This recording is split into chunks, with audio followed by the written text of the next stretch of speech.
Ce n'est plus de mon âge. Il est trop tard pour moi. Je suis déjà trop vieux ou trop vieille. Je suis trop âgée. J'entends souvent ce type de phrases dans les bouches de mon entourage. Et la plupart du temps, quand j'analyse, je ne comprends pas ces affirmations. Dans ce podcast, je vais essayer de démystifier certaines croyances et vous donner de l'énergie pour dépasser vos peurs et pouvoir rêver votre vie et mettre en œuvre une nouvelle vision de votre vie. Bienvenue sur T-Cook, l'échelle qui vous accompagne dans votre croissance continue. Je m'appelle Stella, j'ai eu plusieurs vies dans ma carrière, j'ai vécu dans plusieurs pays et j'ai encore beaucoup de choses à faire à l'avenir. Nous avons deux vies et la seconde commence le jour où on se rend compte qu'on n'en a qu'une. Confucius. J'adore cette citation parce que je trouve qu'elle est très parlante. Je dis toujours on n'a qu'une seule vie et il faut bien la vivre. Mais on peut aussi dire qu'on a deux vies finalement. On a une première vie où on n'est pas conscient qu'on n'en a qu'une. Et finalement, le jour où on se rend compte qu'on n'en a qu'une, on décide en fait de vraiment la vivre et de la prendre à bras le corps. La vie est là pour être vécue et non subie. Et donc, si actuellement vous êtes frustré dans votre vie, vous êtes malheureux, malheureuse, vous vous sentez inconfortable, pourquoi acceptez-vous de vivre ce châtiment pour le restant de votre vie? Sachez qu'il est possible de changer la trajectoire de sa vie et d'éviter les regrets. Je vous invite d'ailleurs à réécouter mon podcast sur comment éviter les regrets dans votre vie. Et donc, dans ce podcast, nous allons essayer de voir les différents mythes que j'entends souvent dans la bouche de mes proches et voir comment lever ces mythes-là. Déjà, pourquoi avons-nous peur de changer de vie quand on ne se sent pas heureux dans sa vie actuelle? Très souvent, c'est que même si on n'est pas forcément 100% heureux, on est plutôt à l'aise dans la vie qu'on mène, nous sommes dans une zone de confort. On a peut-être déjà un travail qui est stable, un conjoint, une conjointe, des enfants, une routine qui est en place. Et bien que cette routine ne nous suffise pas, on se dit que quand même, c'est pas mal. Et donc quitter ça vers l'inconnu, prendre des risques, sans assurance que ces risques vont payer ou pas, c'est difficile en fait. Ensuite, on a souvent des croyances limitantes. On commence à douter de soi, de sa capacité à changer, de sa capacité à pouvoir faire d'autres choses. Et là, on se dit, mieux vaut rester dans ce qu'on connaît et se dire que finalement, on n'est pas si mal en fait. Et quand on regarde sa vie peut-être par rapport à d'autres personnes de notre entourage, ça va plutôt bien. Donc pourquoi en fait prendre des risques et surtout, on se dit, il faut apprendre à se contenter de ce qu'on a. Et je suis plutôt d'accord. On dit il faut être reconnaissant pour ce qu'on a, mais ce qu'on dit aussi, c'est qu'en même temps qu'on est reconnaissant pour ce qu'on a, il faut continuer à chercher plus. Et donc, pourquoi rester dans cette vie qui ne vous comble pas? Prenez le risque de réussir. Pourquoi juste penser à l'échec en fait? Et pourquoi ne pas vous dire, éventuellement, en allant vers cette nouvelle voie que je souhaite faire, je peux réussir. L'espérance de vie sur notre continent continue d'augmenter. Et selon la classe sociale à laquelle vous appartenez, vous allez sûrement vivre au-delà de 70 ans. Et je vous souhaite de dépasser encore plus que cela. Par exemple, mes grands-mères ont vécu jusqu'autour de 85 ans. Donc, j'espère que vous allez vivre jusqu'à cet âge-là et peut-être même au-delà de ça. Si on considère aujourd'hui que vous êtes dans votre quarantaine et que vous considérez qu'il est trop tard, vous imaginez qu'il vous reste encore autant d'années à vivre. Et est-ce que vous allez rester vivre de la même façon que ces 40 premières années ou 45 premières années qui ne vous comblent pas à 100%? Si vous êtes dans la cinquantaine, il vous reste encore 25 à 30 ans. Est-ce que vous allez vivre pendant les 25 à 30 ans à venir dans la même situation, avec les mêmes frustrations, sans rien faire pour changer le cours de votre vie? Donc, nous allons décortiquer quelques sujets où certains se disent trop vieux ou trop vieille. Première chose que j'entends souvent, je suis trop vieux pour reprendre des études. Et pourtant, aujourd'hui, il n'y a pas d'âge légal pour arrêter les études. À n'importe quel âge dans tous nos pays, vous pouvez retourner vous inscrire à l'école. J'ai par exemple un exemple au Cameroun que vous pouvez retrouver sur Internet, qui était sur la chaîne Equinox. Un papa de 65 ans avec 6 enfants qui a décidé, malgré le fait qu'il était en retraite, d'aller passer le bac, parce qu'il n'avait jamais eu de bac. Et il a eu son bac. Et c'était, pour l'année 2017, le plus vieux bachelier du Cameroun. Je peux prendre aussi, pour exemple, Shaquille O'Neal, le basketteur, qui est très connu, qui est riche, et qui pourtant est retourné faire des études et qui, à 40 ans, a eu son doctorat. Et il est ainsi devenu d'ailleurs le premier doctorant de sa famille. Retourner à l'école peut servir pour beaucoup de choses. Ça peut être pour donner l'exemple dans votre famille, dans votre entourage, ou ça peut être aussi pour redonner un nouveau tournant à votre carrière. Si vous venez par exemple d'une famille où les personnes n'ont pas fait de longues études et que vous voulez donner un autre exemple à vos enfants, il peut être intéressant à un moment donné de se dire, est-ce que je ne vais pas retourner à l'école pour avoir tel ou tel diplôme? Mais également pour votre carrière. Dans l'entretien de la semaine dernière, Ibrahim Baldé le disait, pour atteindre certains postes, il fallait un master. Et il a décidé, malgré le fait qu'il était déjà sur des hautes fonctions, de retourner sur les bancs pour reprendre un diplôme parce que dans sa projection de carrière, c'est quelque chose qui va l'aider. Et moi-même qui vous parle, je suis retournée faire des études à 38 ans et j'ai eu mon diplôme, ou plutôt ma certification à 39 ans. Pourtant, j'ai fini mes études il y a à peu près 16-17 ans. Mais je suis retournée faire des études parce que au cours de ma carrière, j'ai changé plusieurs fois de vie et de métier. Et qu'il arriva un moment où, pour la trajectoire que je voulais lui donner, je voulais avoir une certification internationale. Et bien que ce ne soit pas facile, je suis retournée faire ces études-là. Et d'ailleurs, ça a été un très bon investissement puisque par la suite, ça m'a permis d'avoir la promotion que j'ai eue. Je peux également vous citer l'exemple d'une tante à moi qui, autour de 48-50 ans, est retournée faire des études pour avoir un CAP petite enfance parce que ça lui permettait d'avoir un meilleur job et de meilleurs salaires. Et bien qu'à l'école, les élèves avec qui elle étudiait étaient plus jeunes que ses enfants, elle n'avait aucun problème avec ça. Elle n'avait pas honte. Et nous tous, on la regardait en nous disant, mais elle est super courageuse en fait. Et aujourd'hui, dans sa vie, elle voit que ça a été le bon choix de le faire. Donc vraiment, ne vous dites pas, je suis trop vieux pour aller à l'école, je suis trop vieux pour retourner étudier. Selon les objectifs que vous avez, dites-vous qu'à n'importe quel âge, vous pouvez retourner faire des études. En plus, aujourd'hui, il y a des modèles qui n'existaient pas avant. C'est-à-dire qu'il y a des cours du soir, par exemple. Il y a des cours en alternance. Quand vous êtes sur des postes, par exemple, de cadre, vous avez des exécutifs programmes où, par exemple, vous allez avoir des cours une semaine par mois ou une semaine tous les 2 mois. Donc, il y a énormément d'opportunités d'apprendre. Vous pouvez même faire des diplômes ou des certifications en ligne sans avoir à vous déplacer. Donc, ne vous dites pas qu'il est trop tard pour apprendre. On apprend tout le temps. Il y a une citation que j'aime beaucoup qui dit « Quand on arrête d'apprendre, on commence à désapprendre ». Donc, gardez ça en tête. Le deuxième mythe que j'entends souvent, c'est « il est trop tard pour changer de carrière ». J'ai des collègues qui ont 44, 45, 46, 48 ans qui ne sont pas heureux dans leur carrière, mais me disent il est trop tard. Et souvent, je leur dis, dans la plupart de nos pays, la retraite, c'est à 60 ans. Donc, il vous reste 12 ans, 14 ans, 16 ans avant d'aller en retraite. Et donc, est-ce que vous êtes en train de me dire que vous abandonnez l'espoir de pouvoir évoluer dans votre carrière ou au moins de pouvoir aller vers des fonctions qui vous intéressent et que pendant 12 à 16 ans, vous allez souffrir sur votre poste et juste vous dire, bah, c'est pas grave, je vais supporter. Et donc, est-ce que vous allez supporter pendant les prochaines 12 à 16 ans? Et en général, quand je dis le nombre d'années qui restent, ça fait quand même tilt dans la tête. Et c'est ça qu'il faut garder en tête. Vous, la retraite, c'est 60 ans. Donc, en fonction de l'âge que vous avez aujourd'hui, faites le calcul et posez-vous la question de vous dire, est-ce que vous êtes prêt à attendre autant d'années en restant dans une situation d'inconfort? Sinon, bah, il est temps de vous donner les moyens de changer de carrière. Ces moyens, ça peut être par la reconversion professionnelle et potentiellement de devoir retourner à l'école ou de devoir reprendre des études, donc le point d'avant, et réapprendre un nouveau métier ou même réapprendre le métier pour lequel vous étiez fait mais que vous n'avez pas pu faire. Nous savons que dans nos pays, ça peut être difficile de trouver du travail et que beaucoup de personnes ont pris des postes alimentaires au début alors qu'ils étaient diplômés sur d'autres branches, tout simplement parce qu'il fallait ramener l'argent de la popote à la maison, parce qu'il fallait survivre. Et avec le temps, certains sont restés sur ces postes, ont pu évoluer, mais n'ont pas évolué suffisamment dans le sens de ce qu'ils espéraient.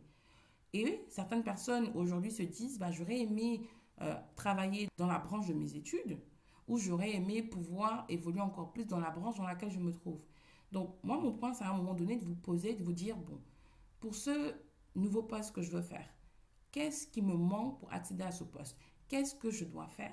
Et commencer à mettre en place des tactiques et un plan d'action pour y arriver. Très souvent, il est plus facile d'avoir des mobilités dans la même entreprise, notamment quand on fait une reconversion, parce que l'entreprise vous connaît, vous fait confiance. Mais à un moment donné, si ça ne va pas, il faut aussi pouvoir se mettre en danger et prendre le risque d'aller ailleurs.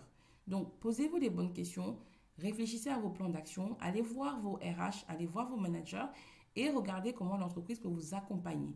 Et si l'entreprise n'est pas prête à vous accompagner et que c'est quelque chose qui vous tient vraiment à cœur, accompagnez-vous vous-même et que ce soit dans votre entreprise ou dans une autre, allez-y. Il y a également des personnes qui souhaiteraient par exemple quitter le salariat pour l'entrepreneuriat, mais se disent ah ben non, ça c'est une aventure pour les jeunes, c'est pas une aventure pour un père de famille ou une mère de famille, etc. J'ai pas les chiffres pour l'Afrique, mais quand je regarde par exemple la France, l'âge moyen d'un entrepreneur c'est 42 ans. 42 ans.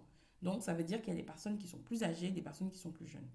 Et si je dois prendre parmi des personnes connues, des personnes qui ont commencé leur carrière entrepreneuriale ou qui ont lancé certains projets entrepreneuriaux qui ont vraiment marché, ça a pu être sur le tard. Je vais prendre l'exemple de la grande styliste connue Vera Wang qui a lancé son affaire à 40 ans. Mais on connaît aussi tous l'exemple, par exemple, du colonel Sanders de KFC, qui était déjà entrepreneur dans l'âme, mais qui a lancé KFC quand il avait 65 ans et qui a explosé. Donc, c'est encore un exemple pour vous dire qu'il n'y a pas d'âge.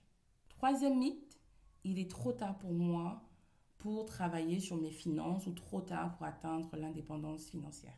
Et ça vraiment, c'est un sujet où j'ai envie de dire, il n'y a pas d'âge pour commencer à travailler sur sa situation financière. Bien sûr, au plus tôt le mieux. Bien sûr, au plus tôt le mieux. Néanmoins, si vous avez 40 ans ou 50 ans, vous pouvez toujours vous y mettre. Encore une fois, pour ceux qui sont dans la branche du salariat et qui vont travailler jusqu'à la retraite, donc 60 ans, ça veut dire que vous avez encore 10 ou 20 ans à travailler. 10 ou 20 ans où vous pouvez changer votre situation. Et n'oubliez pas, dans nos pays, les retraites ne sont pas forcément des grosses retraites. Donc, est-ce que le montant de la retraite que vous allez avoir va vous suffire? Et comment vous préparez l'après-retraite? Et donc, si vous êtes peut-être à 10 ans de votre retraite, même 5 ans de votre retraite, donc ça veut dire que vous avez entre 50 et 55 ans, il est encore temps de préparer cette retraite-là. Et donc, il est encore temps d'apprendre sur vos finances. Il est temps d'économiser. Il est temps d'investir. Il est temps de réfléchir à comment vous allez gérer, par exemple, vos enfants après votre retraite parce que la pension ne va pas forcément suffire. Il est temps de réfléchir à ce que vous allez faire une activité compensatrice après votre retraite pour compléter votre retraite. Et tout ça, ça commence maintenant. Il y a un sujet que j'aime beaucoup quand on commence à apprendre sur l'indépendance financière et sur les investissements, c'est ce qu'on appelle les intérêts composés. Et en fait, plus tôt vous investissez et plus tôt vous réinvestissez les intérêts de ce que vous gagnez, et plus rapidement vous atteignez vos objectifs en fait. Imaginons, vous mettez de côté 1 million maintenant et vous avez un rendement de 5%. Vous ne mettez rien d'autre chaque mois. Au bout de 10 ans, en fait, ça va vous rapporter 63% avec un taux de 5% de rendement. Si vous décidez de mettre 1 million de côté et que chaque mois, vous mettez 100 000 sur les 10 ans avec toujours 5% de rendement, vous allez vous retrouver à avoir 16 700 000 au bout de ces 10 ans-là, en ayant mis de côté 13 millions et en ayant comme retour à peu près 3 millions 7. 5%, c'est assez bas, notamment dans nos pays. Si je pars par exemple sur un rendement de 10% et que je garde le même exemple que vous avez 1 million que vous avez déposé aujourd'hui et que tous les mois, pendant 10 ans, vous avez mis 100 000 de côté avec un rendement de 10%, vous vous retrouvez avec 21 700 000 au bout de 10 ans. Et donc, pareil exemple que tout à l'heure, ça vous fait 13 millions qui est sorti de votre poche et vous gagnez 8 millions 7. Donc, effectivement, plus tôt vous commencez, mieux c'est. Mais même maintenant, vous pouvez commencer à mettre de l'argent pour votre retraite en plaçant sur des actions, sur des obligations, sur des assurances-vie, en achetant des terrains, etc., etc. Et bien sûr, il y a, par exemple, on sait qu'avec les terrains, sur 10 ans, on peut avoir des rentabilités x3, x4 ou même plus en fonction de l'emplacement du terrain. Donc, il faut que vous pensiez à tout ça et que vous vous posiez et que vous vous dites, OK, comment j'organise mes finances? Et également, c'est vrai que j'ai parlé de la retraite, mais peut-être que vous ne vouliez pas attendre 60 ans pour prendre votre retraite. Peut-être que comme moi, vous souhaitez prendre une retraite anticipée, arrêter tôt et faire d'autres projets. Et donc tout ça, ça se prépare en fait. Et donc que vous ayez 45 ans, 50 ans aujourd'hui, commencez à vous y mettre. C'est vrai que si vous avez 59 ans et que vous prenez la retraite l'année prochaine, ça peut paraître un peu trop tard. Mais n'empêche, vous pouvez commencer à vous organiser pour apprendre à gérer vos finances pour que post-retraite, vous gérez bien cet argent. Et d'ailleurs, il n'est pas trop tard parce que post-retraite, vous pouvez commencer à décider à investir aussi une partie de votre pension retraite pour justement penser à l'avenir, que ce soit pour vous, vos enfants, vos petits-enfants, etc. Le quatrième mythe dont j'entends parler est je suis trop vieux pour commencer le sport. C'est fait pour les jeunes. J'aurais dû faire ça plus tôt quand j'étais jeune. Là, il est trop tard. J'ai déjà une mauvaise shape. C'est pas grave. Alors, je vous encourage à vous renseigner et aller voir votre docteur. Il y a pas mal d'études qui sont sorties. Il y a pas mal d'émissions dessus en ce moment qui dit que au-delà de 45 ans, il est très important de faire de la musculation. Parce qu'en fait, plus on vieillit, plus on perd du muscle. Et c'est grâce aux muscles qu'on peut se lever, qu'on peut être solide, qu'on peut aller faire du sport, qu'on peut bien s'asseoir, qu'on peut se tenir debout longtemps, etc., etc.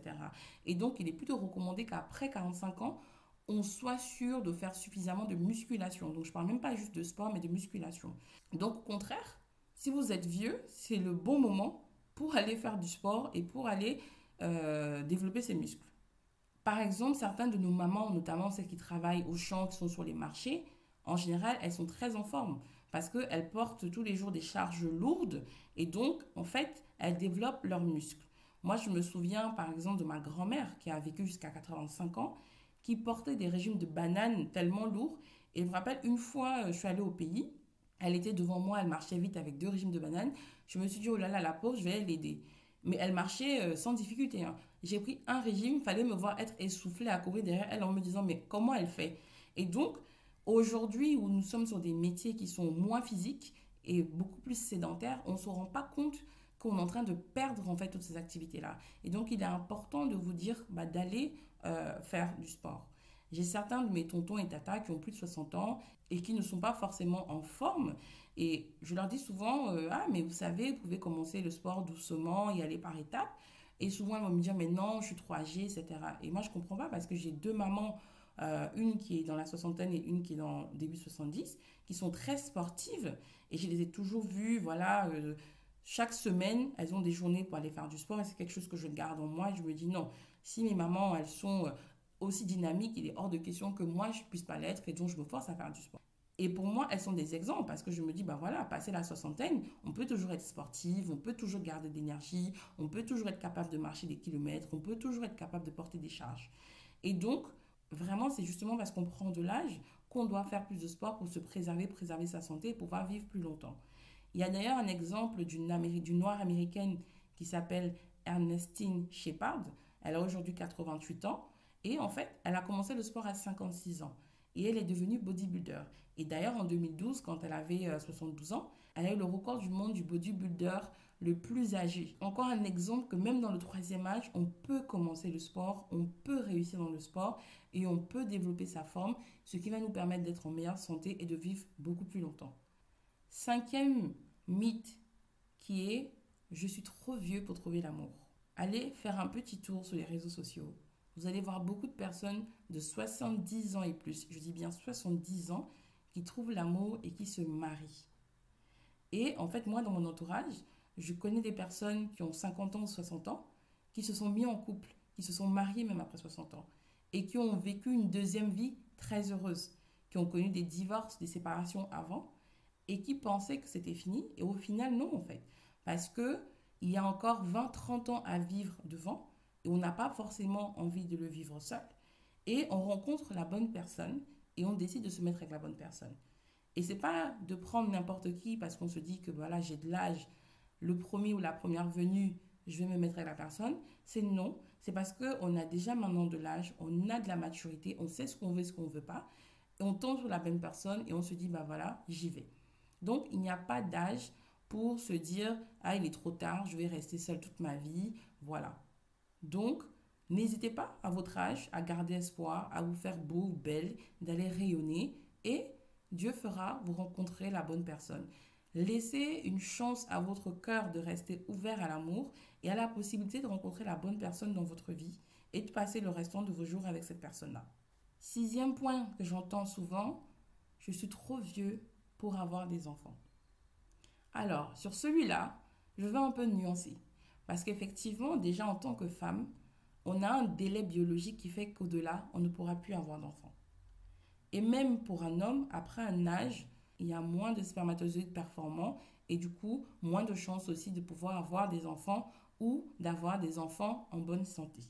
Néanmoins, si vous avez passé l'âge d'avoir des enfants, il y a des alternatives en fait. Il y a l'adoption par exemple. C'est vrai que dans notre culture, on a plus tendance à adopter des enfants de la famille et pas forcément des enfants hors de la famille, mais ça se fait beaucoup. Moi, autour de moi, je connais plusieurs tontons ou tatas qui n'ont pas pu avoir des enfants et qui ont élevé beaucoup d'enfants de la famille ou beaucoup d'enfants de leurs amis, qui sont aujourd'hui des hommes et des femmes équilibrés. Et donc, si vous voulez élever des enfants, vous pouvez élever d'autres enfants qui ne sont pas forcément biologiquement les vôtres, mais qui seront vos enfants de cœur. Vous pouvez aussi être les super tontons, les super tatas de vos neveux et nièces, les super papis et les super mamies des enfants de vos neveux nièces ou des enfants d'autres personnes de votre entourage que vous aimez ou des enfants que vous pouvez adopter de cœur en fait. Et être un parent, ce n'est pas juste du biologique, ce n'est pas juste accoucher. On a plein d'exemples de mauvais parents qui existent autour de nous. Être un bon parent, c'est d'aimer un enfant, de lui donner la bonne éducation. Donc, regardez autour de vous, vous avez beaucoup de gens à qui apporter de l'amour et pour qui vous serez un bon parent, même s'il n'y a pas le lien biologique. Et encore une fois, si vous voulez, vous pouvez adopter des enfants. Et il y a un sujet qui revient souvent, qui est, il est trop tard pour que je vive vraiment ma vie. Et ça, je dis non, ça fait partie des regrets d'ailleurs des personnes en fin de vie. Vous pouvez l'écouter dans le podcast dont j'ai parlé tout à l'heure. En fait, plus vous prenez de l'âge, plus il devient temps de vivre pour vous. Plus vous atteignez un certain niveau de maturité qui vous permet de savoir ce que vous voulez et ce que vous ne voulez pas.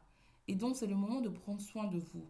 C'est le moment de vous dire les vérités. C'est le moment de faire le nettoyage autour de vous en repoussant les personnes négatives. C'est le moment de voyager si vous voulez voyager. C'est le moment de commencer des passions que vous avez laissées de côté. Donc, encore une fois, on n'a qu'une seule vie.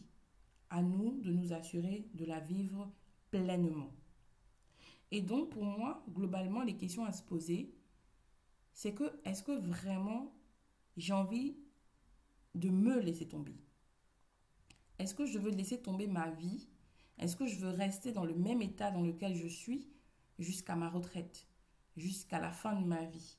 Est-ce que j'accepte de supporter la situation dans laquelle je suis pendant les 15, 20, 30, voire 40 prochaines années de ma vie? Si la réponse est non, commencez à redessiner votre vie telle que vous la voulez et lancez-vous. Lancez-vous. Rendez-vous la semaine prochaine pour un nouveau podcast. Prenez soin de vous et misez sur vous pour votre réussite.